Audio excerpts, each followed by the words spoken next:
drop your demand because you see it as absurd to demand something of the world that it cannot deliver. And then you can simply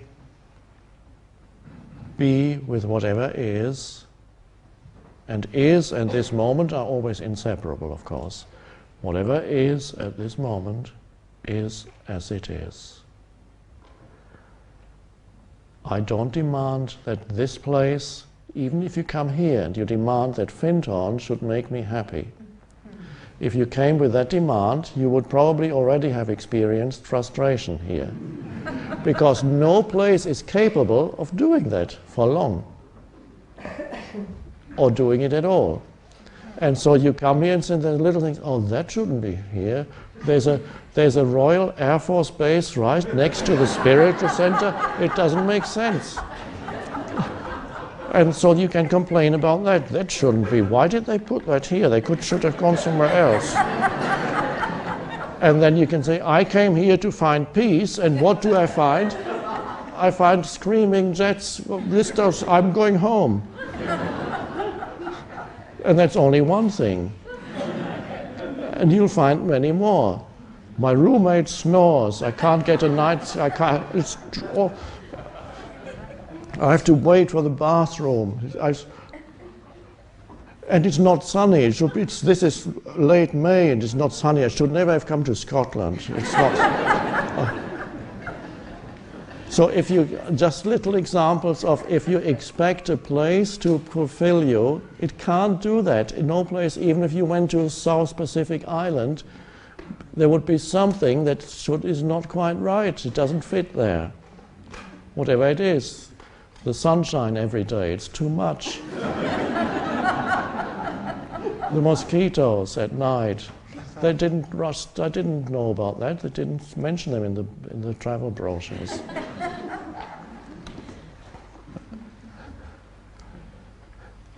So here again, a beautiful opportunity to drop the demand that a particular place should make you happy, or give you peace, or help you find yourself, and simply then bring a yes to whatever form this moment takes. Instead of demanding that the form of this moment should be different in order to satisfy me. So you bring an inner alignment into your relationship with the present moment. Let's put it like that. For the way in which you relate to life, which is always now, only now, an inner alignment comes in with now. So you do not internally separate yourself from now, which is life. Life and now are one. Because that is a source of great frustration and suffering.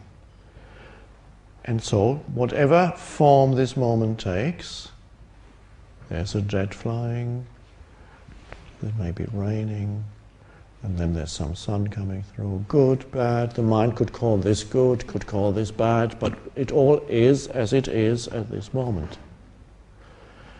And an enormous freedom comes into your life when you drop the demand that this should be other than it is.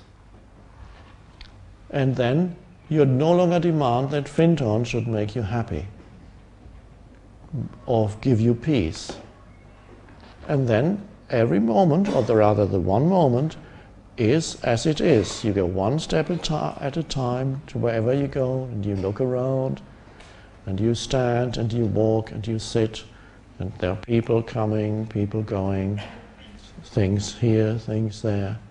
And suddenly, as you bring an inner alignment to the now, something arises within you that has nothing to do with the form that this moment takes.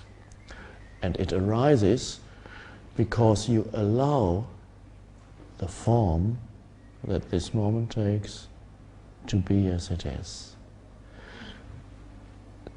So in allowing the form that this moment takes internally, embracing it, saying, I might as well say yes because it is life, because it is the only moment there ever is, the now. I might as well embrace it and say, yes, that's how it is. This does not diminish your ability to change if anything needs changing. Action arises out of the alignment with what is. So you can be aligned with getting something that is not good. You can have food that's gone cold or something, and then you bring it back to the kitchen and you say, this food is cold, would you please heat it up again if it's possible? Nothing wrong with that. But it's the action comes out of alignment. The same action could arise out of an inner resistance to what is, and then there's immediately self comes in, a complaining self, a self that enhances itself through its complaints, and that then walks with the same action but with a fundamentally different energy field. You then walk with that plate to the kitchen and say, what is this? Don't you know? Don't you heat your food here?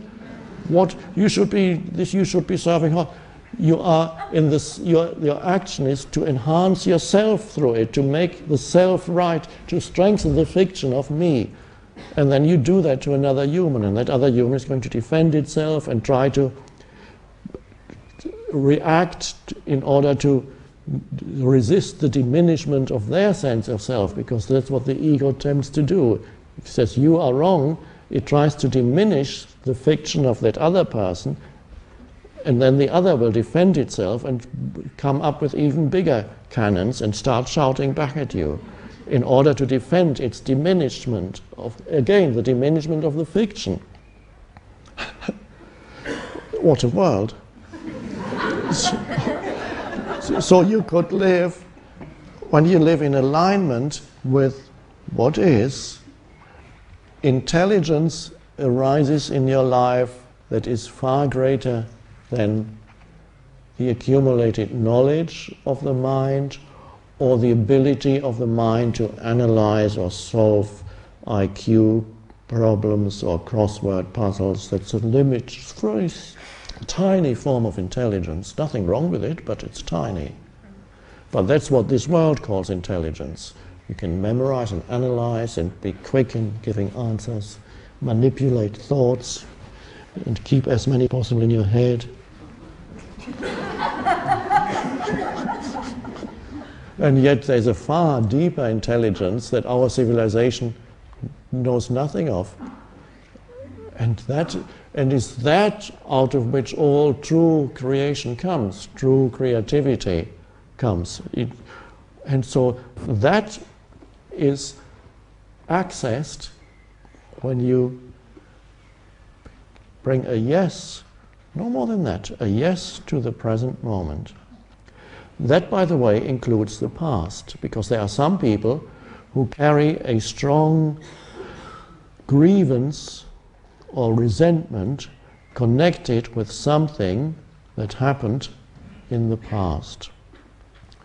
Somebody did it to you, or a situation happened in the past, and there's still a strong grievance that they carry. And how does that work when I say accepting the present moment? Accepting the present moment, the way it is now, includes accepting the past, because it is only because you believe that something that happened in the past is interfering somehow with your ability to be alive or to be yourself or to be fully yourself at this moment. You're saying, okay, maybe you lost a limb or something like that. Somebody cut it off 10 years ago. And you carry the grievance. So how does, when you accept this moment as it is, you accept this as it is. One limb is missing. That is as it is. That is the form that this moment takes. Well, and you accept that this is how it is. then you don't have the reference to the past anymore as having caused that. And on the level of form, of course, that is a disability. It prevents you from winning Wimbledon this year. You can't do it anymore. Yes, on the level of form, perhaps that imposed some limitation on your life. But the world is full of limitations that are inherent in form. If it's not one set of limitations, you will encounter some other set of limitations. So there's almost never a present moment that does not have certain limitations.